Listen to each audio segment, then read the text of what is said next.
भारत के नए उपराष्ट्रपति बन गए हैं सीपी राधाकृष्णन। एनडीए ने इस चुनाव में शानदार जीत हासिल की है, लेकिन इस जीत के पीछे की कहानी में कुछ ऐसा है जो इंडिया गठबंधन के लिए चिंता का विषय है। एनडीए की जीत कोई आश्चर्य नहीं है, क्योंकि लोकसभा और राज्यसभा में उनकी संख्या इंडिया गठबंधन से ज्यादा है। लेकिन हैरानी की बात यह है कि इंडिया गठबंधन के 20 सांसदों ने एनडीए उम्मीदवार के पक्ष में वोट दिया। यह इंडिया गठबंधन के लिए खतरे की घंटी है। यह कोई नई बात नहीं है, पहले भी पार्टियां टूटी हैं और कांग्रेस ने इस वजह से कई राज्य सरकारें गंवाई हैं। बिहार के पिछले चुनाव में भी तेजस्वी यादव को जन समर्थन मिला, लेकिन नतीजे बीजेपी और नीतीश के पक्ष में गए।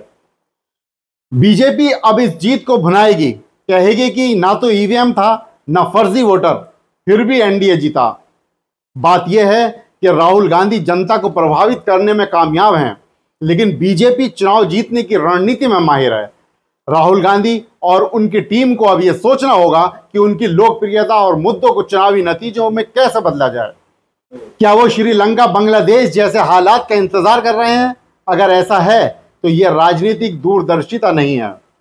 अगर गौर से देखें तो एनडीए की यह जीत सिर्फ संख्या बल की वजह से नहीं है, बल्कि उनकी संगठनात्मक मजबूती और अनुशासन की वजह से भी है। बीजेपी और उसके सहयोगी दलों ने अपने सांसदों को पूरी तरह से एकजुट रखा, जबकि इंडिया गठबंधन अपनी ही आंतरिक खींचातान और असहमति का शिकार नजर आया। यह साफ संकेत है कि सिर्फ मोदी विरोध की राजनीति से बात नहीं बनेगी। विपक्ष को एक वैकल्पिक नेतृत्व, ठोस एजेंडा और सबसे जरूरी एकजुटता दिखानी होगी।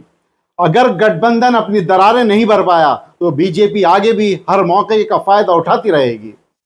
इंडिया गठबंधन को अब गंभीर चिंतन और मजबूत रणनीति की जरूरत है। जनता का भरोसा जीतना काफी नहीं, चुनाव जीतने की रणनीति भी उतनी ही जरूरी है। दोस्तों, आप क्या सोचते हैं? कमेंट्स बॉक्स में बताएं और चैनल को सब्सक्राइब जरूर करें ताकि ऐसे विश्लेषण आप तक पहुंचते रहें। शुक्रिया।